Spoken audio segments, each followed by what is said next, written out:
原来祖宗还有体贴细心的人设啊！看来他并不像表面看着那么吓人的嘛。赔钱，赔得起吗？还请息怒。你们这些小小门派，我好像听见我师傅的声音了。天之宫的花宴已经是3生有幸，竟还如此不长眼！放肆！我清谷天再怎么籍籍无名，我师傅也是一派之主，怎容你这般侮辱？白竹，师傅，真的是你？师姐，庭砚徒儿，怎么着？还叫帮手是吧？啊？师傅师弟，这怎么回事？师姐，这天之宫的弟子醉酒，自己撞到师傅身上，弄洒了琼浆玉露，竟污蔑是师傅所为。谁醉酒了？啊？不就是瓶酒吗？我赔你，多少钱？这琼浆玉露值灵石100颗。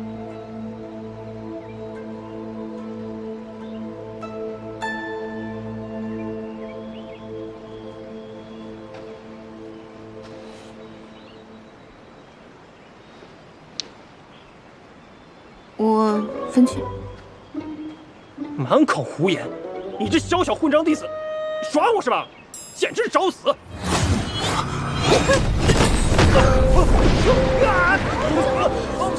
怎么回事啊？那人谁啊？好高的修为啊！老板，师祖，真的是师祖。我随师父迎慈藏道君出关时曾见过。弟子见过师祖。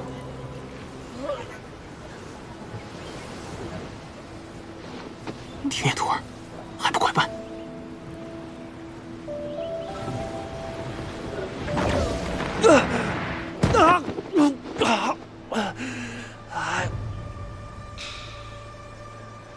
庭砚徒儿，看你顺利出山，为师就放心了。之前见师祖灭了诸多弟子的命灯，为师担心你。如今整个仙府都传师祖对你宠信有加，此话可当真？没有没有，我跟师祖可没有那种风流韵事啊。那师祖为何如此厚待你，竟当众护着你？可能我能给师祖解闷儿。为师只怕你四体不勤，又天资愚钝，拙口笨塞的。师傅，你现在骂人可真够高级的。这万一要是真的触怒了师祖，被灭了命灯，不如还是找机会跟师祖请辞，回清谷天修炼吧。啊！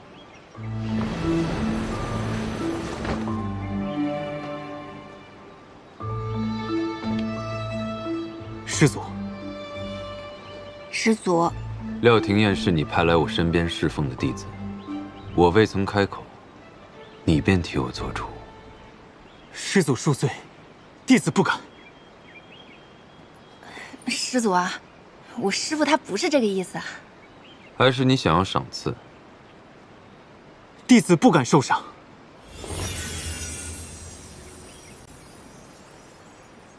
说吧，你要什么赏赐？弟子恳请师祖，若是庭码徒儿有侍奉不周之时，请您宽宏大量，饶他一命。师父，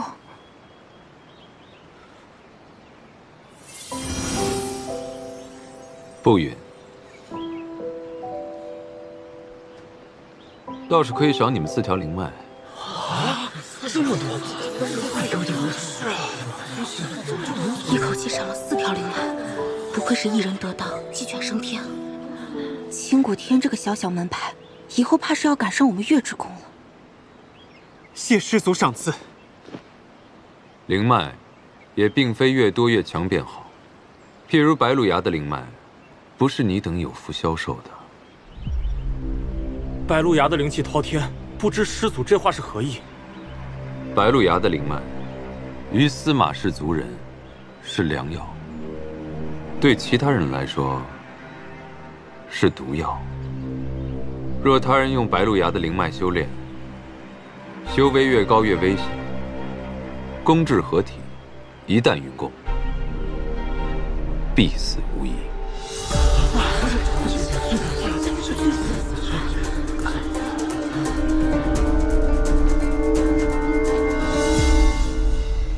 师傅，你放心，师傅才对我。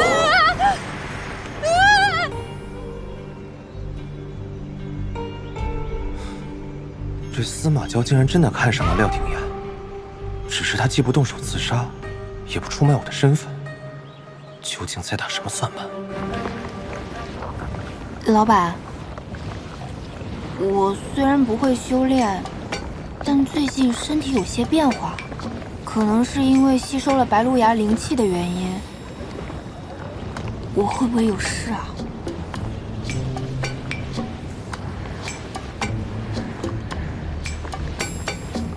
应该会吧。会。那我会死吗？你离合体期还相隔甚远。那就好，那就好。我没有什么修炼天赋的，看来人才也是一件好事。回去。老板，您刚刚不是说我们是去杀人的吗？是啊，可你方才吃了那么多，若是见我杀人呕了出来，岂不是坏了我的兴致？这是在关心我吗？刚刚在花宴上也是，不仅关心我，还关心职工家属。我现在总算是看清楚了，这祖宗是个妥妥的口嫌体正直，不应该叫司马焦，应该叫司马焦。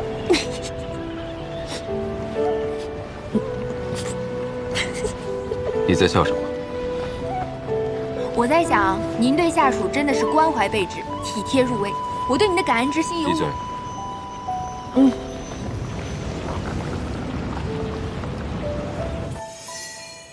司马焦竟说那灵脉堪比毒药。公主，您如今功成几许了？我昨日刚至合体。那您有运过功吗？幸好未曾。公主，有无可能司马焦是故意恫吓我们的？他若知晓我们拿了白鹿芽的灵脉，暗自修炼，他为何不直接杀了我们？他出山之日血流成河，可是毫无顾忌。司马氏的血凝花，都需喝过凤山之血方可食用。白鹿芽的灵脉如此，也不足为奇。那公主，眼下我们应该如何应对啊？近来，宫中已有几名修为高的弟子步入炼虚，若此事为真，恐怕他们接下来也会有异样。我们是否需先提醒他们，近日先不要用灵脉修炼？不，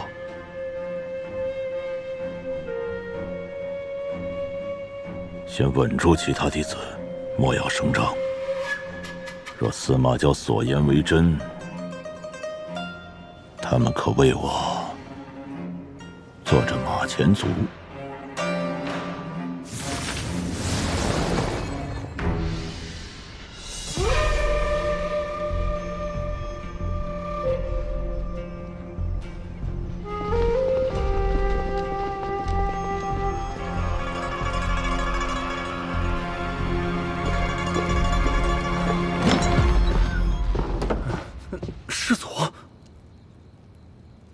师祖，您怎么在这里？我正要去找公主。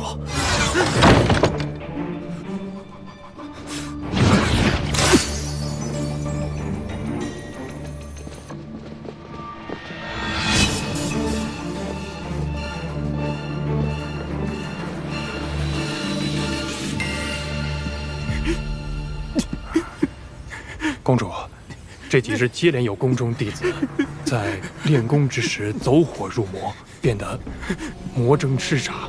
他们皆是我宫几百年来修为极高，已然修成炼虚的弟子啊！一直炼虚，下一步就是合体。看来司马焦说的没错，这可如何是好？不行，我去找石掌门。你这是干什么？石掌门，师氏世代侍奉师祖，恐怕如今只有你能救我。哎，田公主，你我感情深厚，这个忙我一定要帮的。这样，你且回去等待消息，我即刻便去白鹿崖。谢氏掌门。天无涯呢？天无涯他一大早就去寻失千缕了。天无涯真是失千缕的一条好狗，失千缕那个老东西，定会来为他求情。那我们要去见失千缕吗？我才没这兴致和那老东西你来我去的猜哑谜。走吧，我们叫上庭燕一起吧。他一个魔域的奸细，比仙府之人还要正派，又见不得血，碍手碍脚。师祖，其实我也很害怕看到尸体的。你跟了我几百年了，这点障眼法都看不出来吗？障眼法？莫非那些天之宫的弟子，并没有真的走火入魔，而是师祖您为了震慑住天无涯所制造出来的假象？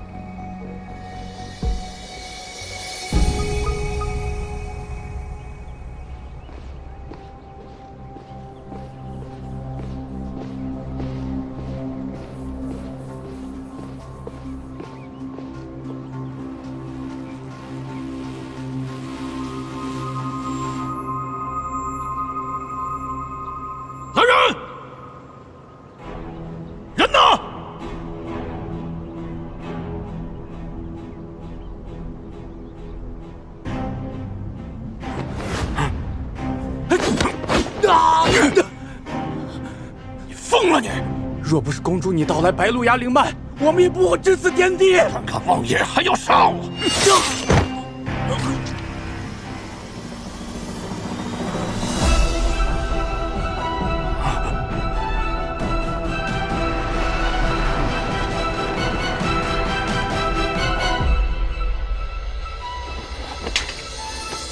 求师祖饶我一命！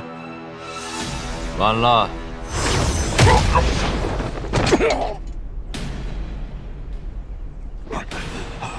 司马焦，你欺人太甚！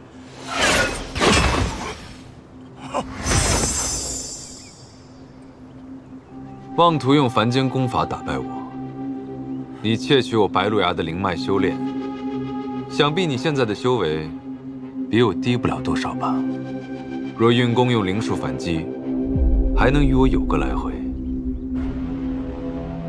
怎么不用？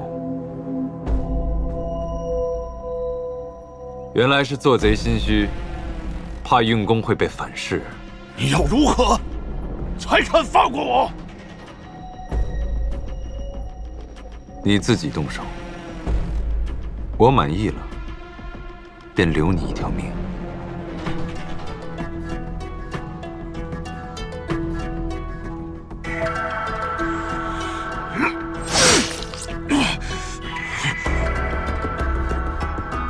我错了，求师祖饶我一命！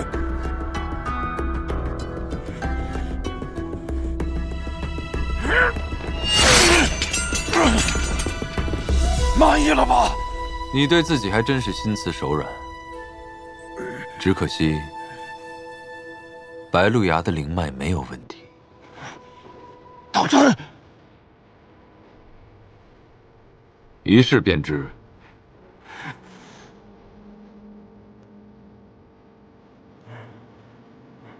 你宁可一身功法无处施展，也不敢放手一搏，那我留你还有何用啊？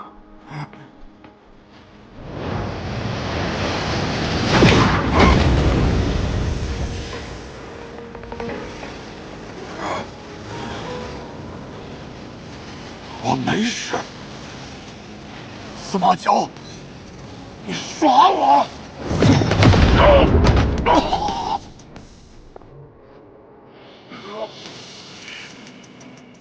不如在此封印之上再加一道禁制。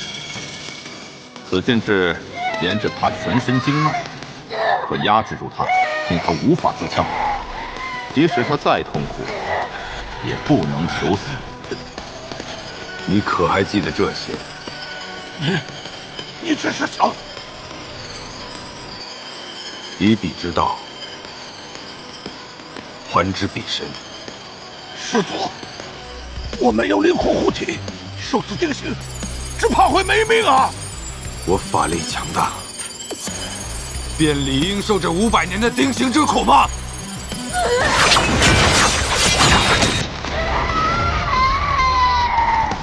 我到底做错了什么？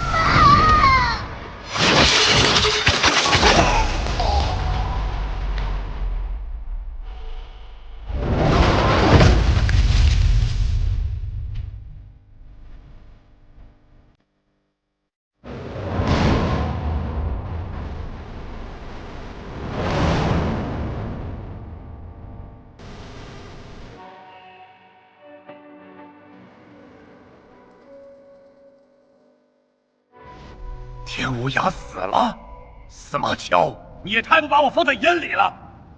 我在白鹿崖等了司马焦半晌，不见我就算了，他明明知道我是为了天无涯来求情的，连个招呼也不打，就把他给杀了。这天无涯向来与我们交好，现如今我们连他的性命都护不住。这要是落在其他公主的眼里，恐怕会怀疑我们平定内乱的能力，怕是日后不会再听您的差遣。此番司马焦对天无涯下手，怕是没那么简单。他这是在敲山震虎啊！难道他察觉了我们的计划？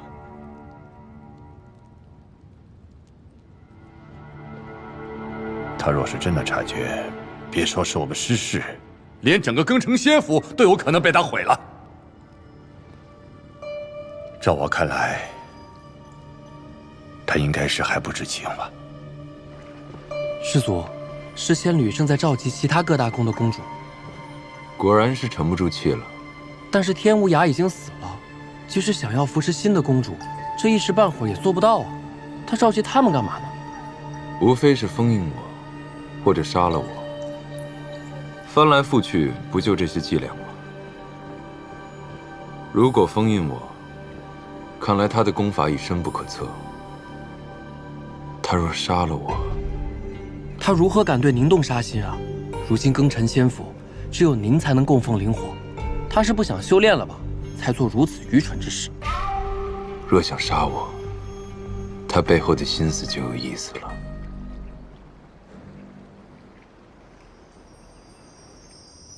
想必天之宫公主的事情，大家都已经听说了。这师祖实在太过残忍，堂堂的一宫之主，说杀便杀。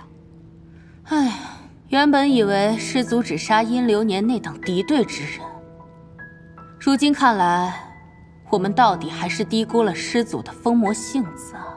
他既然杀了天无涯，那就说明他仍旧对当年上一辈封印他之事耿耿于怀呀。那我们就先下手为强，重启封印阵法，将他封印。如今天无涯已死，新公主又尚未成气候，凭我们几个够吗？唉，师祖生来性情古怪，从小便残忍嗜杀。我本想去感化于他，可是如今看来，他已然是无药可救啊。好吧，既是如此，那师某此番也愿意尽绵薄之力。好，有师掌门相助，倒也不是什么难事。大家都同意吗？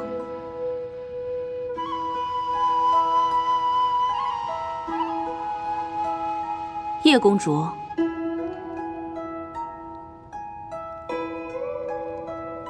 若司马焦被封印，我便更难寻到杀他的机会了。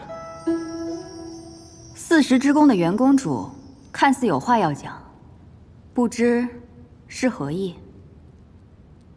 我觉得此事还需从长计议。若贸然启动封印阵法，我们必定会两败俱伤，恐怕本宫的弟子全部要搭上。这样的代价，是否值得？我们可都喝过司马氏的血，他定不会就此善罢甘休。天乌崖便是个例子。我袁某人就没喝过司马氏的血。哎呀，你没喝过司马氏的血，不代表你先祖没喝过呀。师祖难不成会放过你？那天无涯怎么死的？天无涯是因为偷了灵脉，才会被师祖惩处。若大家对师祖没生二心，师祖也未必会斤斤计较。哦，我知晓了，袁公主，你是因为你那40之宫的小弟子得了师祖的青睐，你便犹豫了。荒唐！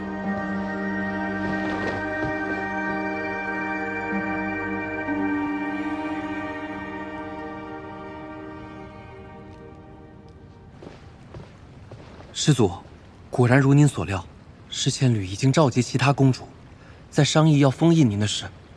除了40之宫的公主没有听从，其他人皆同意了他的举措。不过入灵没有表态。40之宫，师祖，恕罪呀！真新鲜，八大宫竟出了个聪明人。按照您之前的推测，侍仙侣现在的修为已经颇高了，能代替天无涯行封印之术，至少也是个合体。说不定已经攻至大成了。那岂不是和师祖现在一样？他也配跟我比吗？侍仙侣应该会利用袁彻的弱点为他所用。不过这个袁彻，我之前并未留意过。你去找找，看他有什么软肋。是。且看我们谁能赢这一步棋了。父亲，这袁彻如此冥顽不灵，定是个贪生怕死之辈。看来得需要用点手段才行啊！你小瞧他了。此前师祖出山，他如同神隐，万分的谨慎小心。现在他攻下那个弟子廖停雁，深受司马焦的信任，那他更不敢轻易的开罪他了。想要让他反，就得拿出他的七寸了。哎，他是不是有一个儿子叫袁商啊？之前因为灵根受损而郁郁不得志啊。袁彻为了他呀，可操了不少心啊。等我寻个机会，杀了这袁商，再推给司马焦。你要弄死他？也不是不可以哦。原来老板是在这样一个人吃人的环境里长大的，怪不得对这个世界充满了恨意。那我作为老板的心腹，是不是应该去表表态，安慰安慰他呢？哎，不行，廖停雁，你就是一个咸鱼，靠躺平升职到这个份上已经很幸运了，不要自不量力好吗？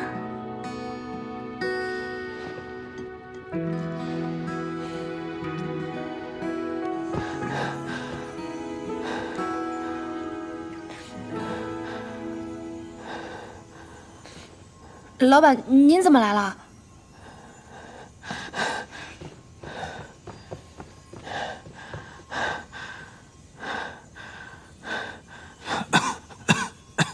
哦，我懂了，一定是灵火烧的您又烦躁了。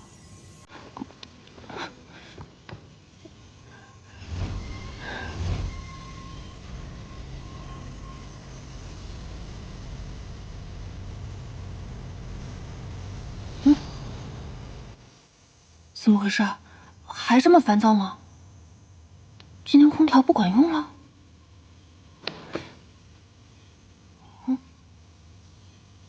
你去睡吧。这有点像老板还在加班，却跟我说你先下班一样，那么离谱。那我去睡了。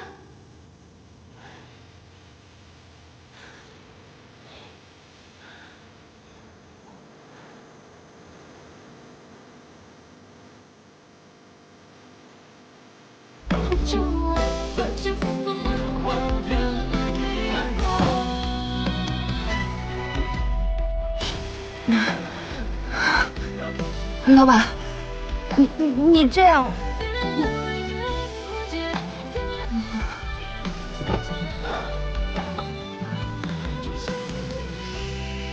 这样睡得好吗？毕竟这份工作的福利太好了，迁就老板一点也是应该的。司马焦这人应该是个不近女色的事业体，他爱待着就待着吧。果真，它不仅能缓解灵火带来的灼烧，也总能莫名平息我的怒火。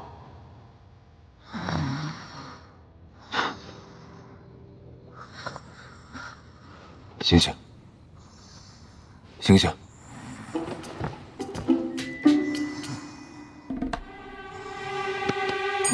起来，不许睡了。请问有什么事儿啊，亲爱的老板？能不能体谅一下美人的暧昧之心？睡眠不足，容易有眼圈的。你怎么能睡得着？我为什么睡不着？我在这里啊。哦，然后呢？整个庚辰仙府的人，凡是听过我的名字的，无人不怕我。你怎么还能安心的在我身边入睡？睡眠质量太好了，不能怪我。你真让人看不透。好吧，虽然老板是熬夜老司机，我也要舍命陪君子。熬夜老司机？就是您这样作息不稳定的人。你哪里来那么多奇言怪语？大概我思维敏捷吧。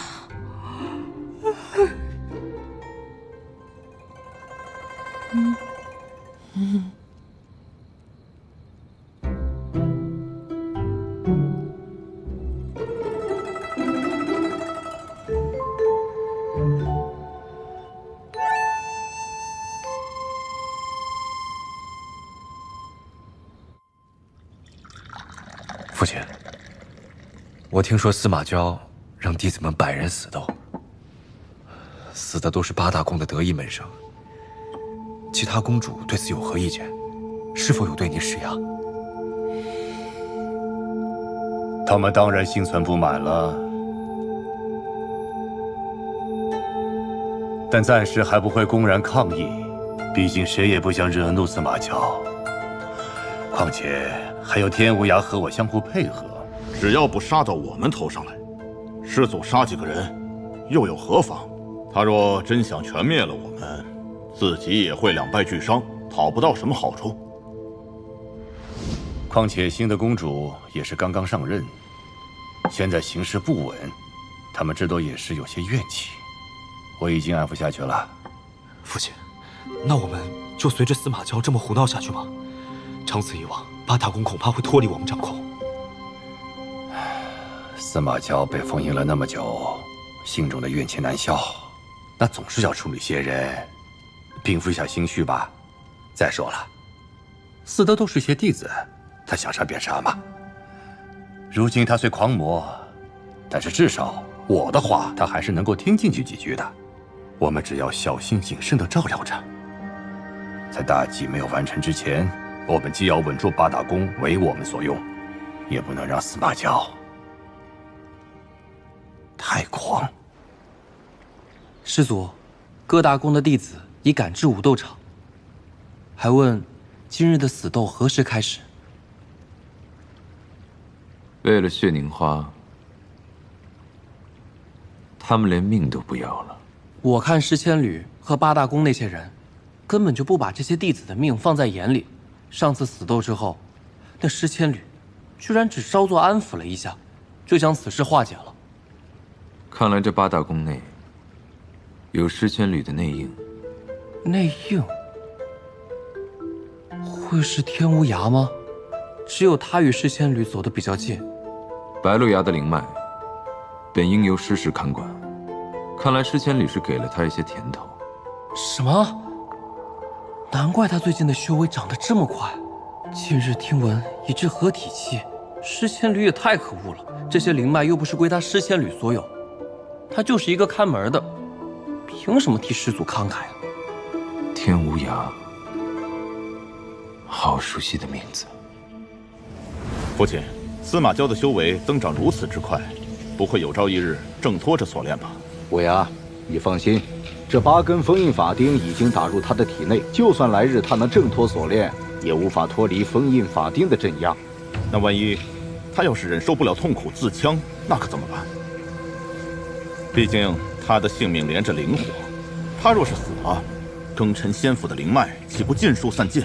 少公主所说有道理，不知你有什么想法？依我看，不如在此封印之上再加一道禁制。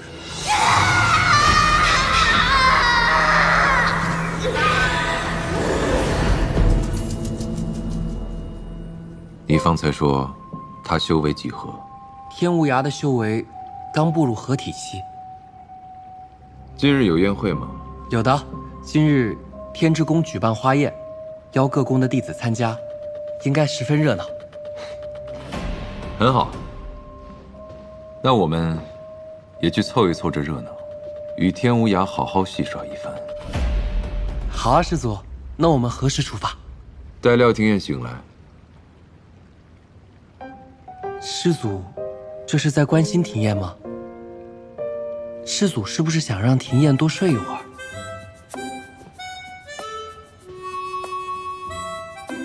你现在也敢胡乱揣测我的心思了？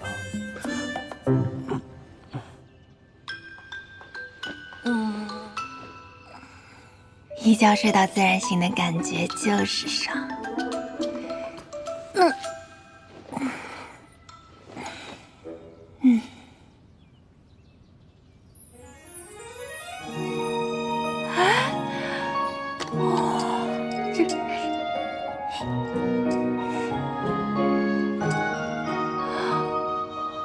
让我看看，又送来什么漂亮衣服？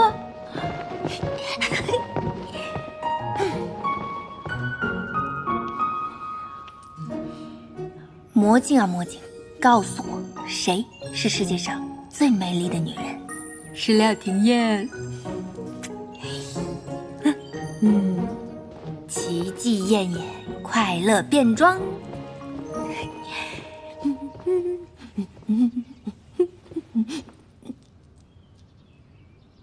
老板，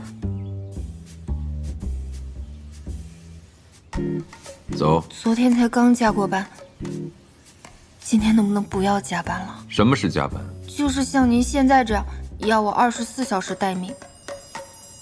所以你不想跟我走？也不是不想。为什么不想？怕看到死人。一个魔域的人竟会怕死人？不去就先杀了你。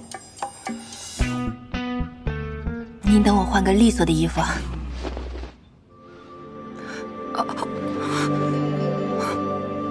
跟上。您等我换个衣服的呀。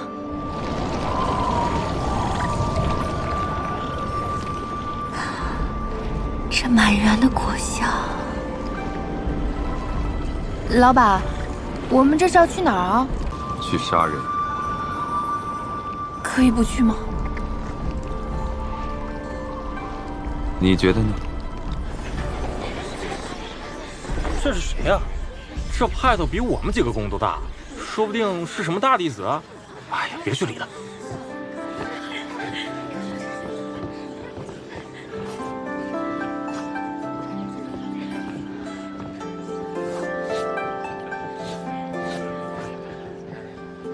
好香啊！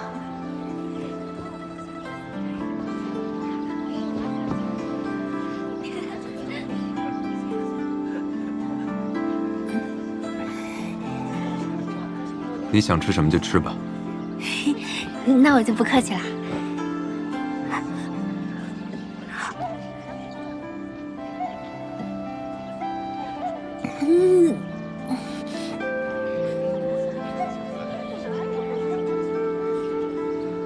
老板，您不是说咱们是去杀人吗？怎么带我来团建了？就是大家一起吃吃喝喝。你不是饿了吗？你怎么知道？方才你咽口水的声音吵到我了。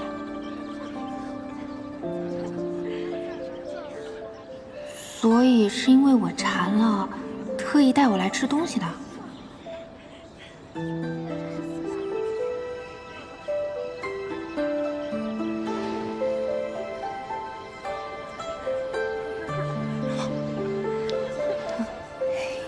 谢谢老板。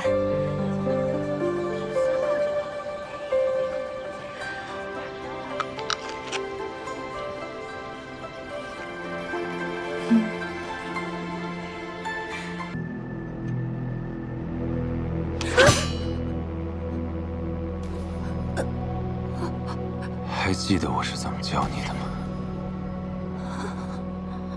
往哪里死最好？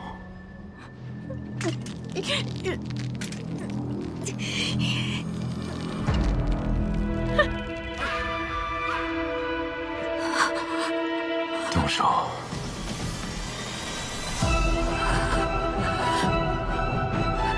动手！你们怎么非要逼我？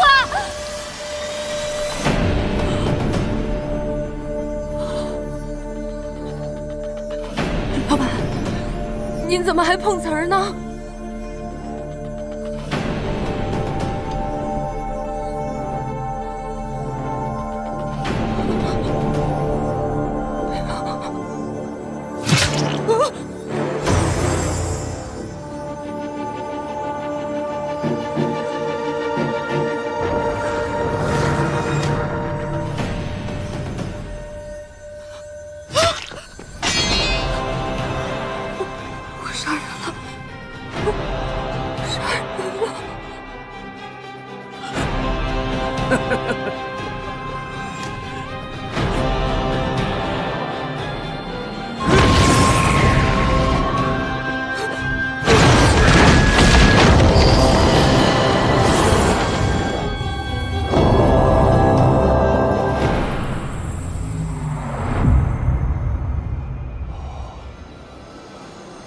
灵脉果然被减弱了，好机会！也会被你抢先。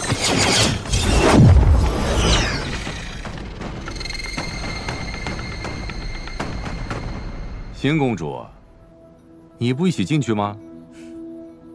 师掌门，你是师祖的守护者，你都没有进去，我怎敢轻举妄动啊？当年你可是亲历了师祖被封印的整个过程，他有多强大，你是最清楚的。这新月夜，灵力会被削弱之事，是真的吗？我不知道，不过我相信师祖不会甘为鱼肉的。师祖，你醒醒！师祖，师祖，醒醒！师祖，吵死了！你还好吧？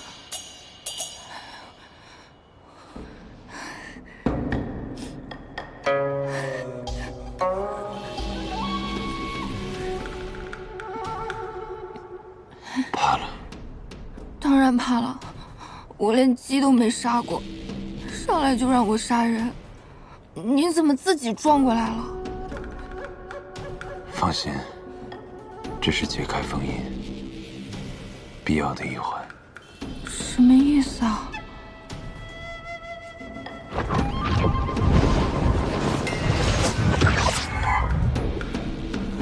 后戏就要开始了。师祖，您怎么伤成这个样子？师祖，您可安好？师祖身边那位，你，去探探他的脉。怎么探啊？我没有学过中医。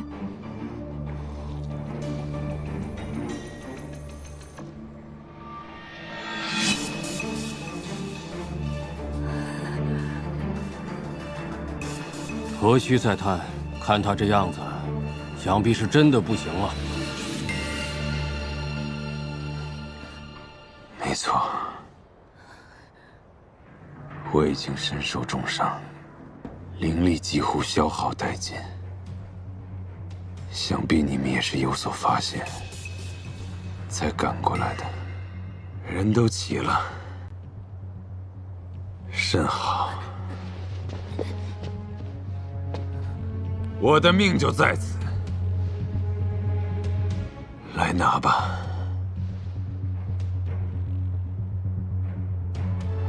师祖，你哪来的底气啊？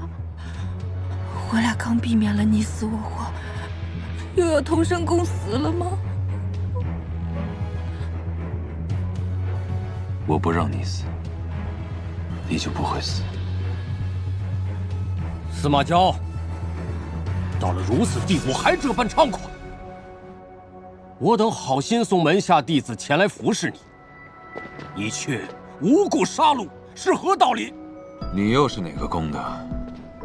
被你们关了500年，我都记不得了。当初封印我的老家伙，怎么只剩你们3个人了？人都没到齐，何能解我心头之恨？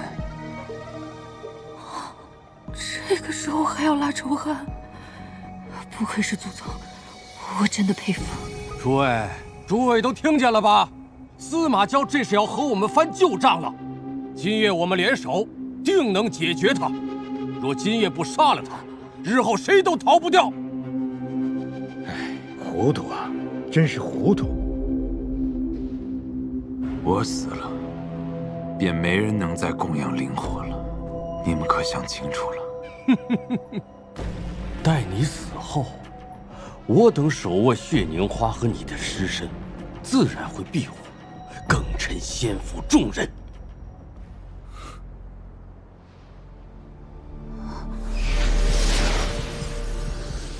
你说的血凝花，可是瓷多？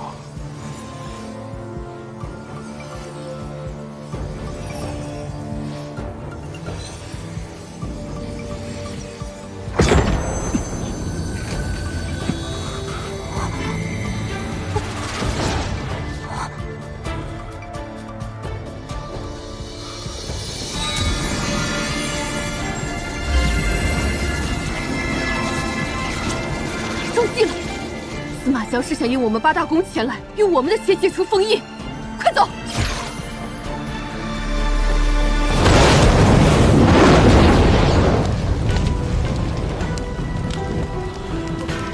往哪儿跑？是灵火，出不去了。师祖，这恐怕是个误会，我们绝无恶意。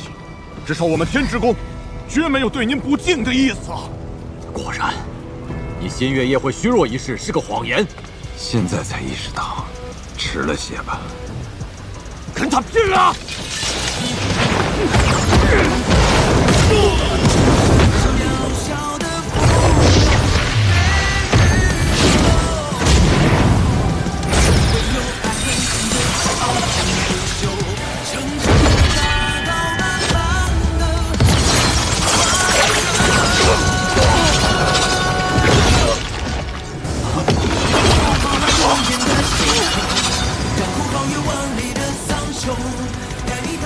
司马焦，凶残至死，简直就是个魔头！司马焦，你不得好死！司马焦，你千算万算，没想到还少了一个星河灿吧？只有8大宫的直系血脉才能解开封印。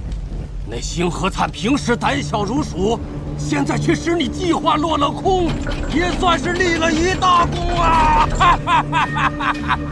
你怎知少他一人，我的一切计划就落空了呢？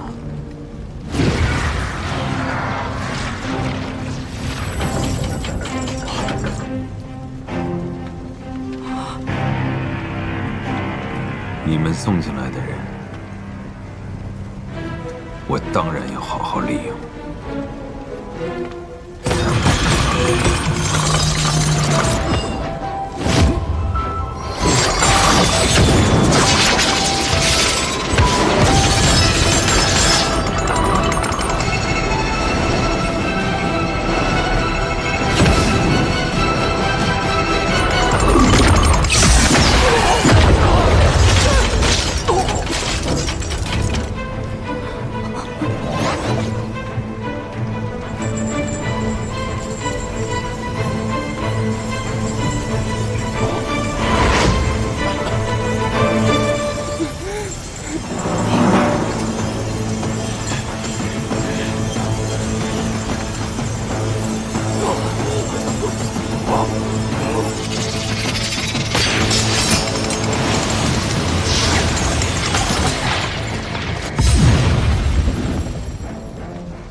终于等到这一刻了。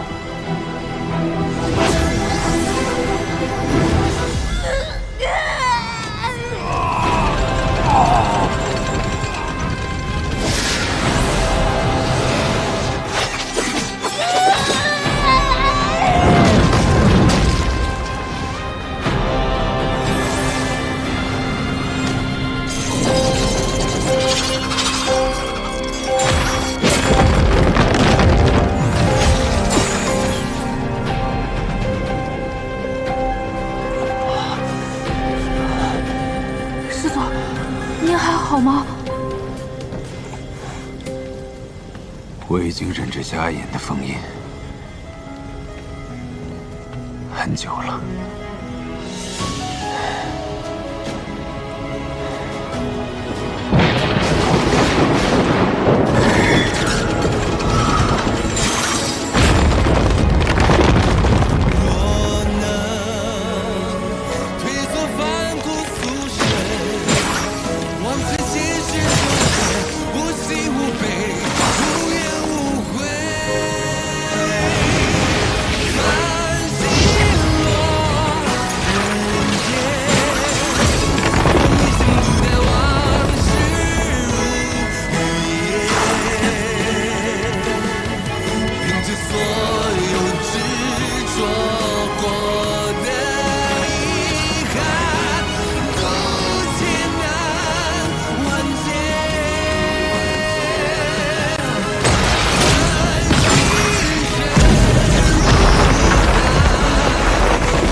我们这是冲破封印了哈。没错。那就好。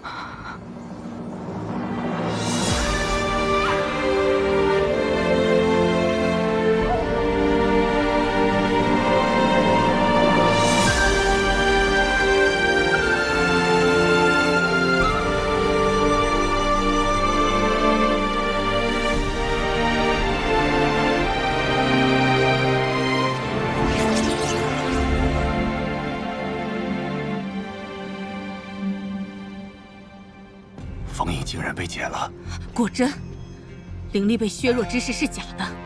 师祖传出谣言，定有他的谋划，想必里面一定是一片血海。别说了，去看看。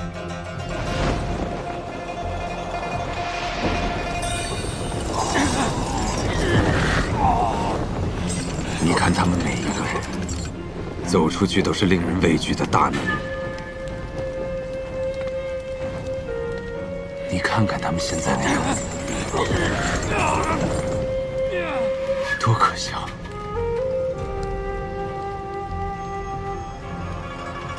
对此你作何感想？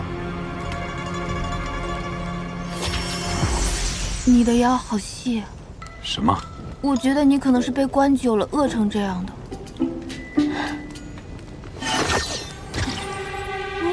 你说的没错，我遭受过的痛苦都要一一讨回来。我可没这样说啊！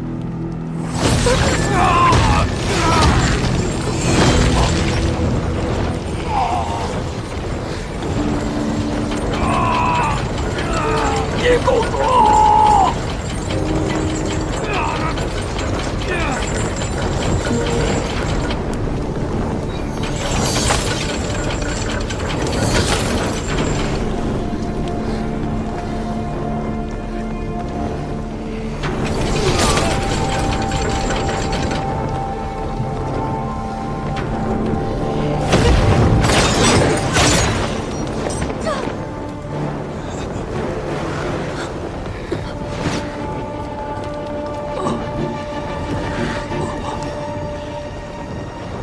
师祖，我不用给您陪葬了哈。你不想死？当然不想死，我刚刚都要被吓死了。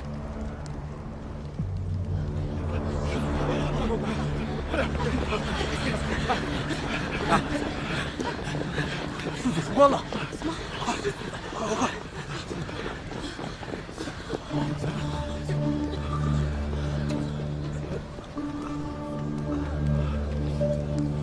恭迎师祖出关！恭迎师祖出关！廖廷烨，你侍奉不周，险些颠覆仙府命脉。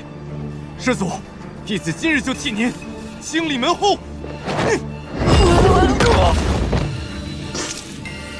师祖，恕罪呀！岂容你在我面前放肆？师祖饶命，弟子只是担心师祖。怕什么？我说了，我不让你死，你就死不了。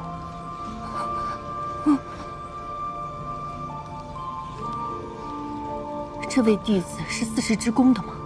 竟得师祖如此青睐。我也从未见过这位弟子。师祖之前可是对我们宋剑山的弟子大开杀戒，怎么偏偏留下个修为低劣的3灵根弟子，有何用处？当初送弟子入山之时，抱着何种心思，自己心里最清楚。师祖，今日三圣山被毁成这样，不如您先去白鹿崖暂住，等弟子们把这里修葺完毕，再请师祖回山。还想将我押回来再封500年？师祖，您误会了，我是……行了。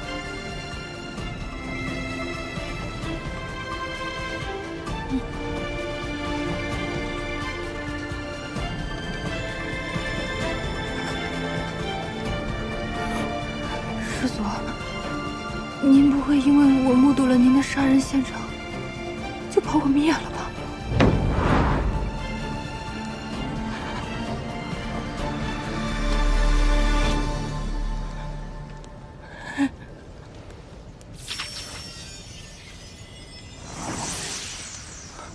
你在想什么？师祖，您要杀就杀吧，别玩我心态了。如果杀累了，要不就回去洗洗睡了吧。那便依你。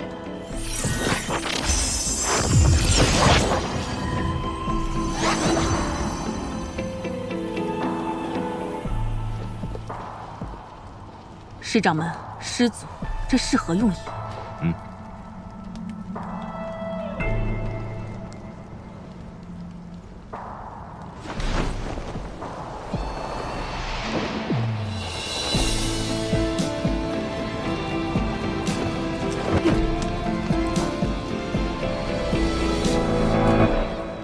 老板，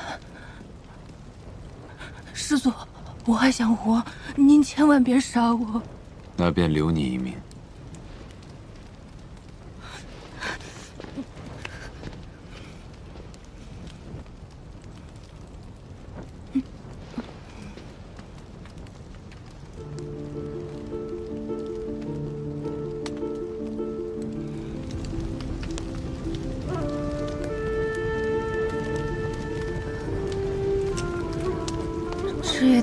突然了。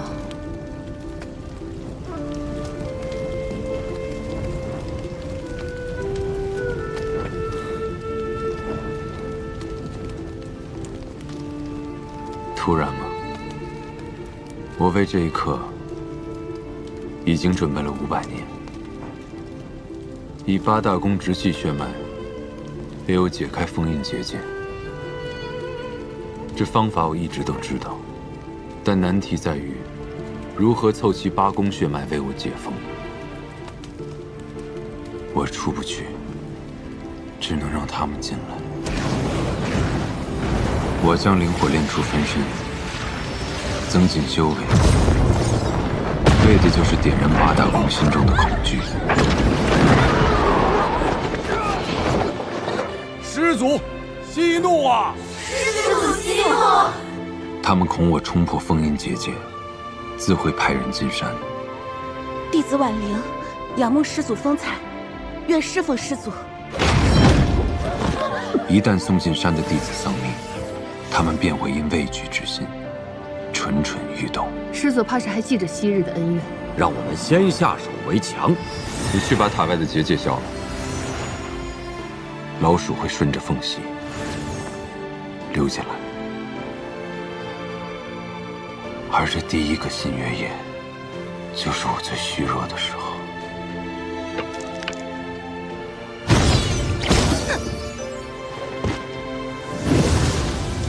那些溜出去报信的弟子，会诱使山外公主趁虚而入。公主，新月夜是他500年难得一遇的虚弱之时，但只靠传言，还远远不够。端看新月之夜的当天，灵脉是否会变弱即可。师祖体内的封印法钉令他无法自戕，这点是做不得假的。你今日无需再干杂活，只需学会一种杀人的术法。还记得我是怎么教你的吗？往哪里刺最好？动手！你们干嘛非要输啊？我与灵火融为一体，一旦我的心脉受损，与灵火相连的灵脉便会受到影响。只有8大宫亲眼看到我身体虚弱的征兆，他们才会不顾一切的进山。灵脉果然被减弱了。好机会，岂会被你抢先？让你刺伤我，是使这个计划成功的最后一步。那您自己捅自己一刀不就行了吗？干嘛要我动手啊？庚辰仙府那些老东西，怕我在三圣山与这仙府的灵力同归于尽，在封印我的钉子上加了禁制，让我无法自强。所以这一剑要由你来刺。再者，不给你这个机会，怎能让我彻底辨别你当真无害我之心？拿自己的命当赌注，您可真是一个狠人。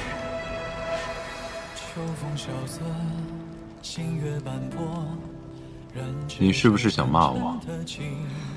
没有啊。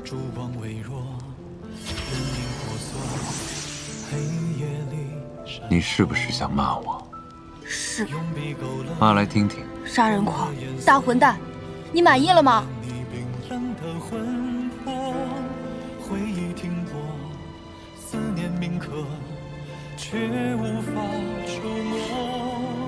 那你是否想杀我？不想。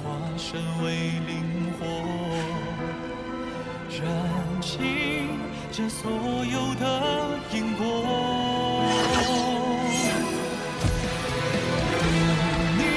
你不是困了吗？去睡吧。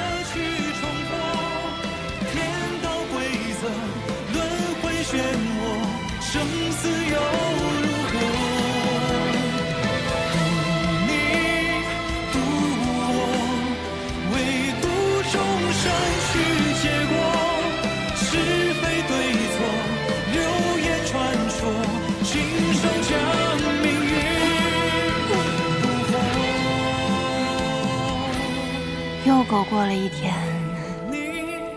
为我，为了伤口的愈合，沧海浑浊，与天一搏，成全着了我。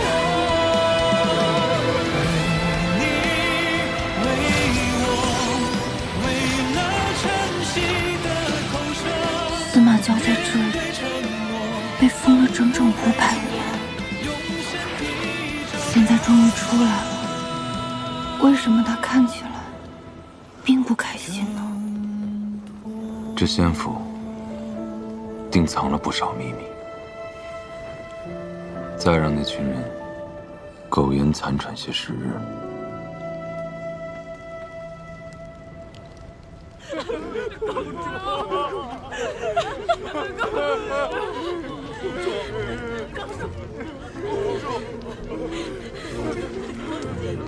公主，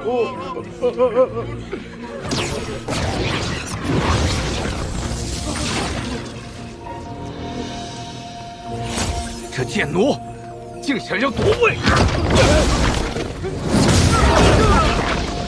究竟是什么东西，竟能炼化公主的内丹？难道你是公主的直系血脉？不会是公主女儿吧？公主女儿，不然，我如何炼化她的内丹？拜见公主。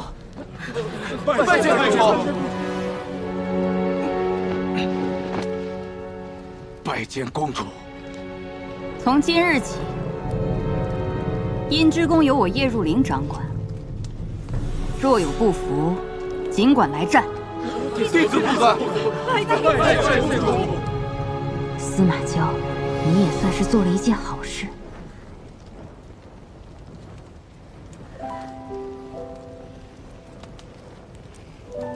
他真是个奇怪的人，睡觉而已，也值得这人如此痴迷。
500年了，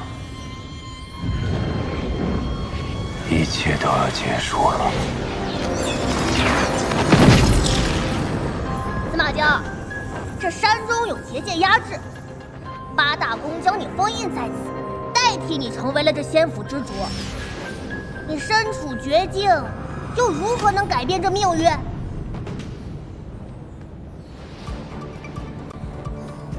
那些为善之徒将我囚于这无光之域，妄图让我屈服，但我已将灵火分身炼成，新月也将至，这座山再也困不住我。而今破局逆命，唯缺最后一次。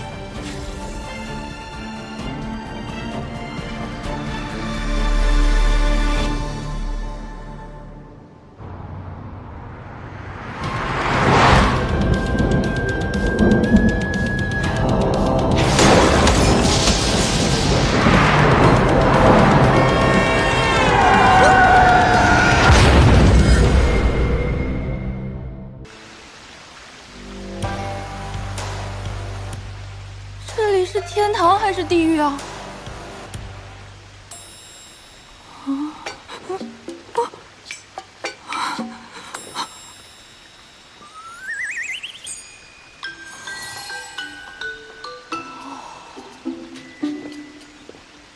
廖师妹，师傅唤你去竹取幽谱找他。廖师妹，师傅，竹取幽谱。师妹不要太担忧，你刚来清谷天，不知那三圣山是师祖修炼禁地，才会擅自闯入的。师傅是不会因此怪罪于你的。快跟我走吧。清谷天、清谷山，这俩怎么这么像？三山科技的魏总你知道吧？他看了你清谷山的案子，觉得不错。你今天晚上连夜赶去清谷山，明天一早亲自去拜访他。廖师妹，算了，说多错多。先演着吧。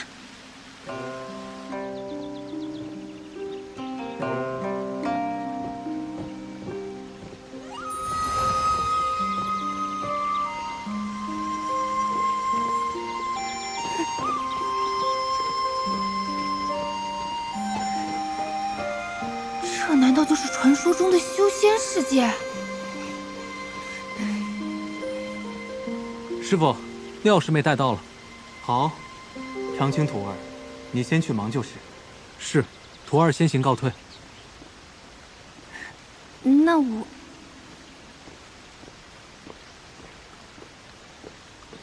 庭院徒儿，为何还不进来？让为师探查下你灵府情况。看来我这个身体姓廖名庭燕。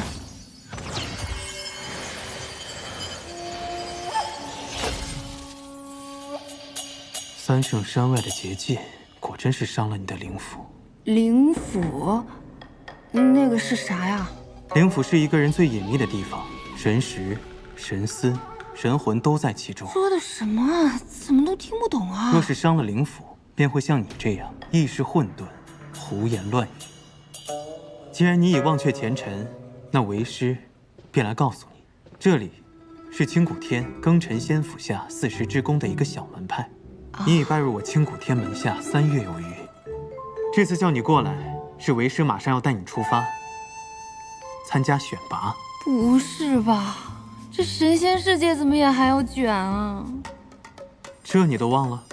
庚辰仙府里辈分最高的那位师祖慈藏道君，马上就要结束500年的闭关了，所以师掌门和8大公主想挑选一些资质好的弟子进山，照顾师祖的日常起居。跟随师祖潜心修炼，你不必担心，我们清谷天不过是凑数罢了。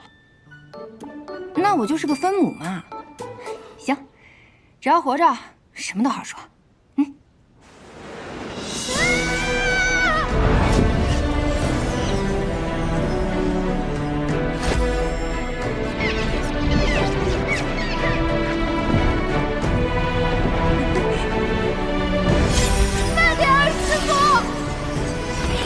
莫要害怕，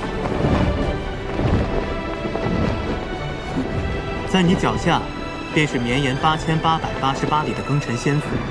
开山至今已有几十万年，最初建立庚辰仙府的始祖，乃至后来每一代的掌权者，皆姓司马。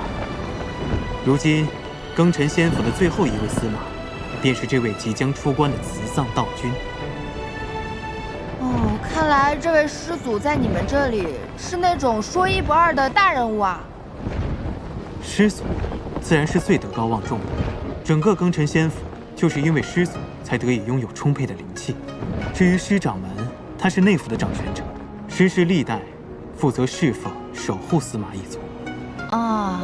而内府又分为8大宫，8大宫下面则有着我们这些小门派。咦，师傅，既然师祖已经出关了，他为什么不出来，还要选人进去啊？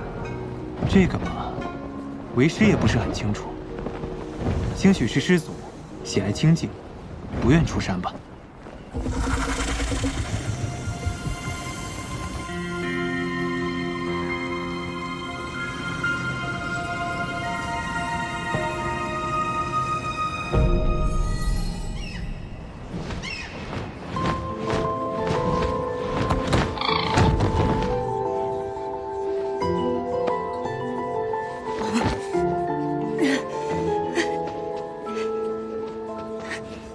这里便是凤栖阁了，是8大宫宫主和师掌门共商要事的地方。这不就是海选吗？不知道师祖喜欢什么样的弟子？师祖当然喜欢资质好、修为高的弟子。他们都展示什么才艺啊？莫要在意输赢，平常心应对就好。我心态好着呢，放心哈。为时不早了，你快进去吧。再等等，我都习惯了，踩点进来。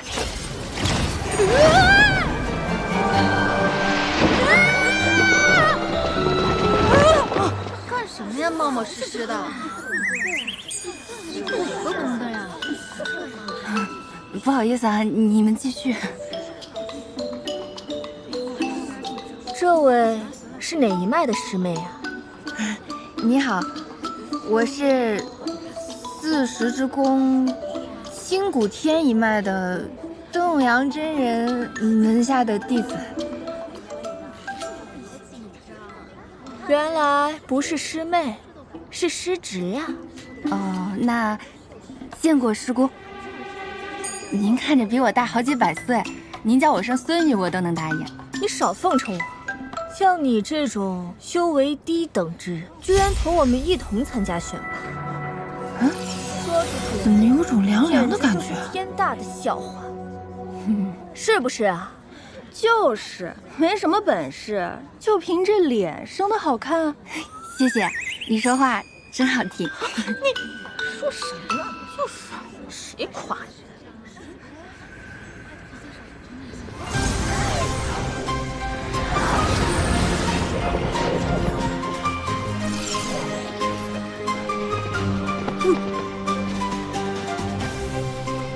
恭迎各位公主、师掌门。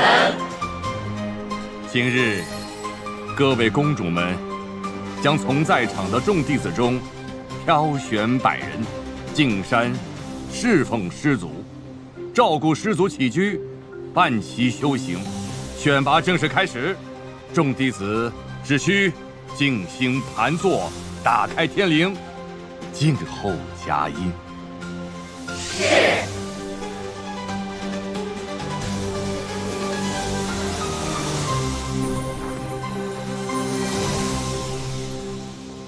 怎么打开天灵啊？在这里干坐着就行吗？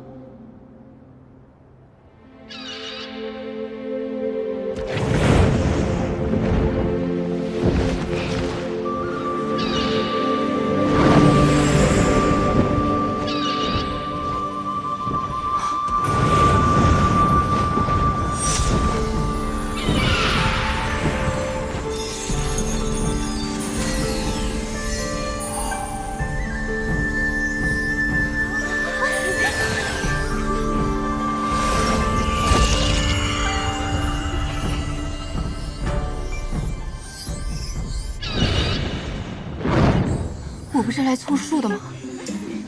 谁给我买出道位了？搞错了吧？我没有中选，这个30根的废物怎么选上了？我这个废物也想问呢。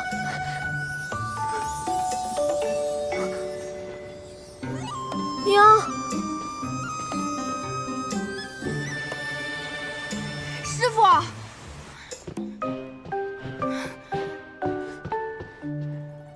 停燕徒儿，听闻你已经中选了，为师甚是欣慰，与有荣焉呐！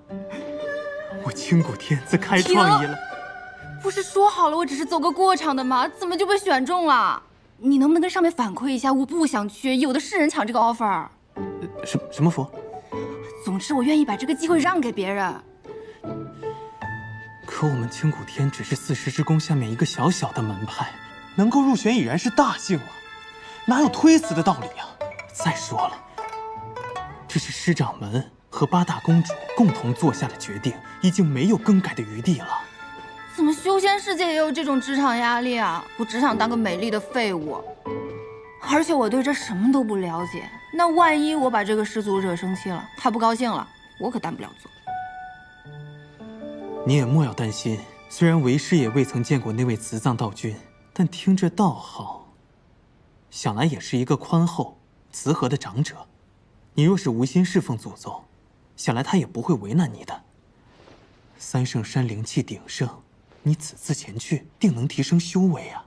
哎呀，这种升职加薪对我一点诱惑力都没有，我只想好吃好喝，苟下去就好。恭喜师妹！恭喜师妹！恭喜廖师妹！简直光耀师门！这是师兄给你准备的贺礼。怎么听起来我成了全村人的希望啊？这压力也太大了吧！不大。好了，散开。你们呀，莫要再给他压力了。庭燕徒儿，你能入选，已为我清谷天增色不少。毕竟，你也不是什么高修为的弟子。又不愿意侍奉师祖，想来要不了多久，他便会遣你回来。原来没有什么 KPI 啊？说什么呢？那也行。算了，反正现实是回不去了。暂时远离一下牛马生活，好像也还行。